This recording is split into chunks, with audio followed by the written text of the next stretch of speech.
വിശുദ്ധ കുരിശിന്റെ അടയാളത്താൽ ഞങ്ങളുടെ ശത്രുക്കളിൽ നിന്ന് ഞങ്ങളെ രക്ഷിക്കണമേ. ഞങ്ങളുടെ തമ്പുരാനെ, പിതാവിന്റെയും പുത്രന്റെയും പരിശുദ്ധാത്മാവിന്റെയും നാമത്തിൽ ആമേൻ.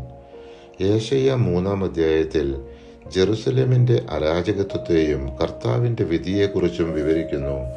നീതിമാന്മാർക്ക് നന്മ വരും എന്ന് ഉറപ്പു തരുന്നതോടൊപ്പം ദൈവകൽപ്പനകൾ ലംഘിച്ച് നടക്കുന്ന സിയോൻ പുത്രിമാരുടെ ശിരസ് ചിരങ്ങുകൊണ്ട് നിറയ്ക്കും, അവരെ നഗ്നരാക്കുമെന്ന് കർത്താവ് അതിശക്തമായി പ്രതികരിക്കുന്നു.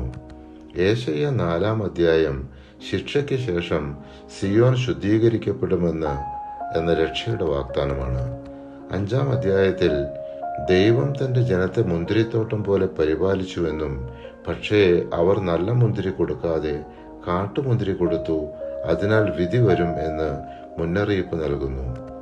തിന്മയെ നന്മയെന്നും നന്മയെ തിന്മയെന്നും വിളിക്കുന്നവന് ദുരിതം. പ്രകാശത്തെ അന്ധകാരമെന്നും അന്ധകാരത്തെ പ്രകാശമെന്നും ഗണിക്കുന്നവന് ദുരിതം. മധുരത്തെ കയ്പായും കയ്പിനെ മധുരമായും കരുതുന്നവന് ദുരിതം. യേശയ്യാ 5-ാം അധ്യായം 20-ാം തിരുവചനം. 6-ാം അധ്യായത്തിൽ യേശയ്യായ്ക്ക് ദൈവത്തിന്റെ മഹിമയുടെ ദർശനം ലഭിക്കുന്നു. ദൈവത്തിന്റെ സിംഹാസനത്തിൽ സർവശക്തനായ യഹോവ ഇരിക്കുന്നു. സെറാഫിമുകൾ പരിശുദ്ധൻ പരിശുദ്ധൻ പരിശുദ്ധൻ എന്ന് വിളിക്കുന്നു. യേശയ്യാവിനെ പ്രവാചകനായി വിളിക്കുന്നു. അതിനുശേഷം കർത്താവ് അരുളി ചെയ്യുന്നത് ഞാൻ കേട്ടു. ആരെയാണ് ഞാൻ അയക്കുക? ആരാണ് നമുക്ക് വേണ്ടി പോവുക? അപ്പോൾ ഞാൻ പറഞ്ഞു, ഇതാ ഞാൻ, എന്നെ അയച്ചാലും. യേശയ്യാ 6-ാം അധ്യായം 8-ാം തിരുവചനം. യേശയ്യാ 7-ാം അധ്യായത്തിലാണ് ഇമ്മാനുവേൽ പ്രവചനം. യഹൂദ രാജാവായ ആഹാസിനെ ദൈവം ആശ്വസിപ്പിക്കുന്നു.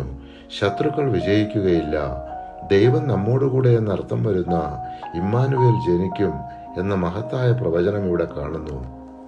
അതിനാൽ കർത്താവ് തന്നെ നിനക്ക് അടയാളം തരും. യുവതി ഗർഭം ധരിച്ചൊരു പുത്രനെ പ്രസവിക്കും, അവൻ ഇമ്മാനുവേൽ എന്ന് വിളിക്കപ്പെടും. യേശയ്യാ 7-ാം അധ്യായം 14-ാം തിരുവചനം. പരിശുദ്ധാത്മാവേ, തിരുവചനത്തിന്റെ അനന്തശക്തിയാൽ ആത്മാവിന്റെ ബലങ്ങളും ദാനങ്ങളും നൽകി തീക്ഷ്ണതയാൽ ഞങ്ങളെ ജ്വലിപ്പിക്കണമേ. ആമേൻ.